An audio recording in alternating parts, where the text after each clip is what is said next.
Bonjour, nous sommes le lundi 9 décembre, vous êtes dans l'épisode 14 de la 6e saison du JT News Assurance Pro. Un an après son arrivée chez Aviva France, Nicolas Chimel détaille sa stratégie pour les années à venir. Une première tendance se dégage sur les tarifs des grands risques, un marché qui reste stable pour 2014.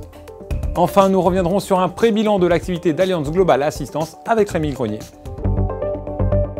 Il y a un an, Nicolas Chimel remplaçait Philippe Mazot-Higuel arrivé au poste de directeur général d'Aviva France. Pour cet anniversaire un peu particulier, Nicolas Chimel a donc détaillé la stratégie de la filiale française du groupe anglais pour l'année 2014, en assurance vie comme en dommages. Pour Aviva France en 2014, deux axes, un axe compétitivité, un axe développement. Compétitivité, c'est la maîtrise et même la réduction de nos coûts pour faire face à l'environnement qui est difficile et à la pression concurrentielle. Développement, en vie, en dommage. En dommage, notre réseau d'agents généraux continuera à être vigoureux. Nous espérons continuer à prendre des parts de marché et notamment nous développer sur le segment des professionnels qui peu à peu doit prendre une part croissante dans l'activité des agents. En assurance vie, un axe de développement sur la prévoyance à travers l'ensemble de nos canaux de distribution et en épargne, les unités de compte, mais aussi en fin d'année, le lancement de produits Eurocroissance avec l'association AFAIR si les textes et l'évolution de la réglementation le permettent, mais nous y croyons fermement. Nos objectifs chiffrés s'expriment aujourd'hui plus dans la valeur des affaires nouvelles en assurance vie. Nous voulons continuer à avoir une croissance à deux chiffres de la valeur des affaires nouvelles et ça passe aussi beaucoup par l'évolution du mix produit. Et en ce qui concerne le dommage, évidemment, là on est plus sur des objectifs en volume, à condition de maintenir un ratio combiné aux alentours de 96%. Nous espérons avoir une croissance supérieure à 3% l'année prochaine, alors qu'elle a été de 6% cette année, mais les conditions notamment tarifaires seront certainement plus calmes sur le marché l'année prochaine. Vous retrouverez sur le site les premiers résultats d'Aviva France qui révèlent une hausse des chiffres d'affaires dans toutes les branches d'activité.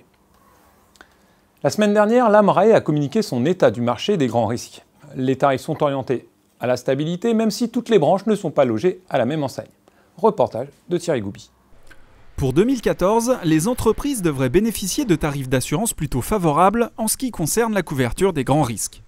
Selon l'étude annuelle de l'AMRAE, effectuée auprès des 5 plus grands courtiers du marché français, les renouvellements de contrats au 1er janvier prochain devraient enregistrer une certaine stabilité, voire une baisse des prix. Je pense que globalement, ça reste un marché baissier, avec des nuances d'une branche à l'autre. Enfin, globalement, ça reste un marché qui est favorable aux assurés. Les assurés qui ont de mauvais résultats statistiques ont quand même beaucoup plus de difficultés qu'avant à trouver des baisses. Il faut peut-être aussi différencier les assurés qui ont régulièrement remis sur le marché leur programme et les assurés qui depuis quelques années n'ont pas changé d'assureur. Pour ces derniers, il y a encore des opportunités puisque leur niveau tarifaire est par rapport aux autres nettement supérieur. En détail, la branche transport pourrait connaître des baisses de 5 à 10%, tout comme les branches dommages, perte d'exploitation ou assurance des dirigeants. De son côté, la branche responsabilité civile pourrait elle aussi enregistrer une baisse de tarifs allant jusqu'à moins 10%. Toutefois, la branche flotte automobile pourrait être marquée, elle, par des hausses de tarifs allant de 3 à 7%. Les assureurs sont de plus en plus vigilants sur les problématiques de cumul et du fait de ces problématiques de cumul qui sont de mieux en mieux suivies par les assureurs, les capacités sont restreintes et nettement insuffisantes et les assureurs ont comme seul moyen de se protéger de réduire leurs engagements client par client. Enfin, les programmes de prévention mis en place par certaines entreprises peuvent également améliorer le risque et ainsi favoriser une baisse de tarifs. Nous suivrons plus particulièrement l'actualité des grands risques en janvier en amont des rencontres AMRAE qui se tiendront à Deauville du 5 au 7 février. Alors que s'ouvrira d'ici quelques semaines la période des résultats, quelques tendances se dessinent déjà au gré des conversations avec les dirigeants. C'est par exemple le cas avec Allianz Global Assistance et son PDG Rémi Grenier, interrogé par Thierry Goubi. Une tendance très favorable en termes d'activité, en termes de revenus, avec un chiffre poussé par les Amériques, notamment le Brésil. Aussi une croissance en Asie-Pacifique, mais ralentie par rapport aux années précédentes.